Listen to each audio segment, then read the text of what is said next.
Now we're going to pull the turkey up on its head, and you're going to liberally season the inside. All right, all over. You need a good amount.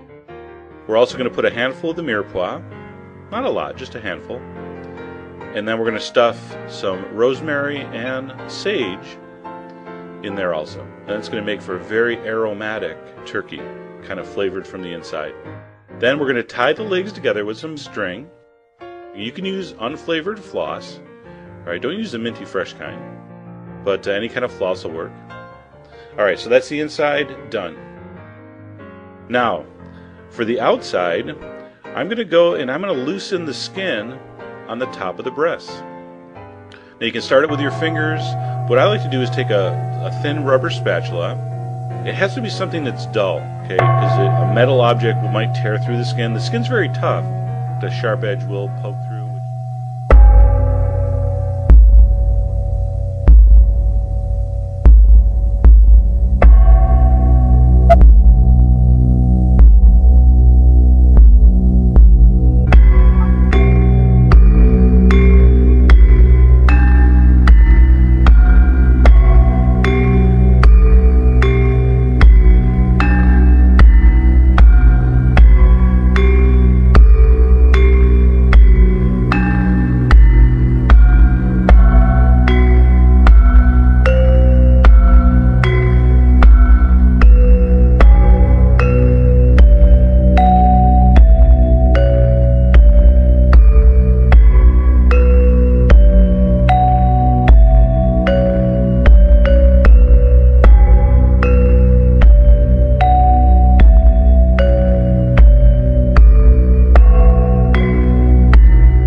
That's what wars are, the mass sacrifices.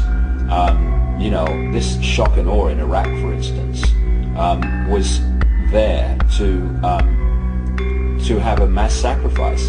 We don't target civilians is absolute nonsense. Of course they target civilians. They want as many dead people as possible. And of course Iraq, the former land of Sumer and Babylon, has enormous significance to these people because they go back to that period and that area of Babylon, etc.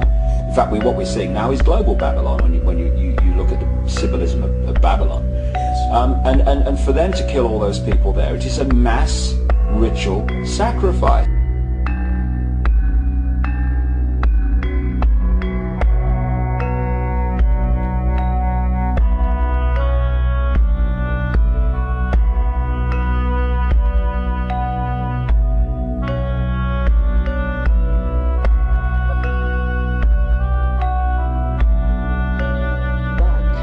We are told, sir, that the Chitawuli fatten on the energy that we human beings give them. They make us to fight each other.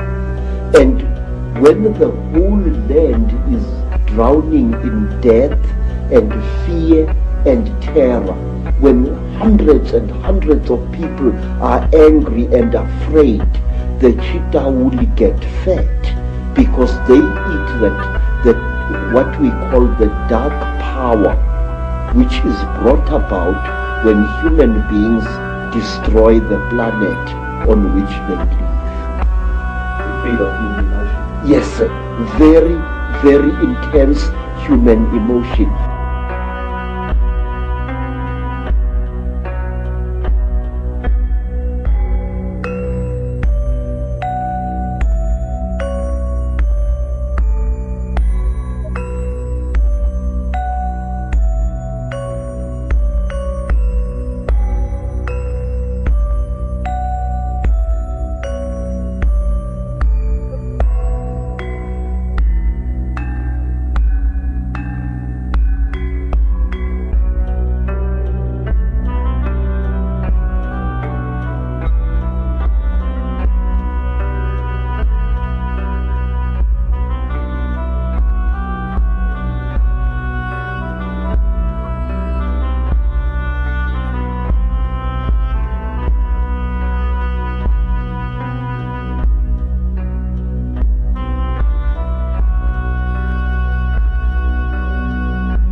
Are we being used as instruments for the destruction of our own species?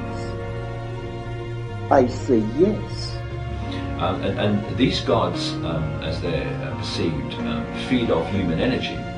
They feed off low vibrational human energy, low vibrational emotional energy, all round based on fear, stress, hatred, guilt, all these things, these low vibrational emotions.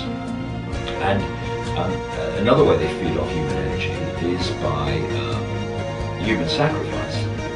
What they do in the sacrifice is they'll have the victim, and they go through this ritual, and they build up the ritual to gain maximum terror from the victim.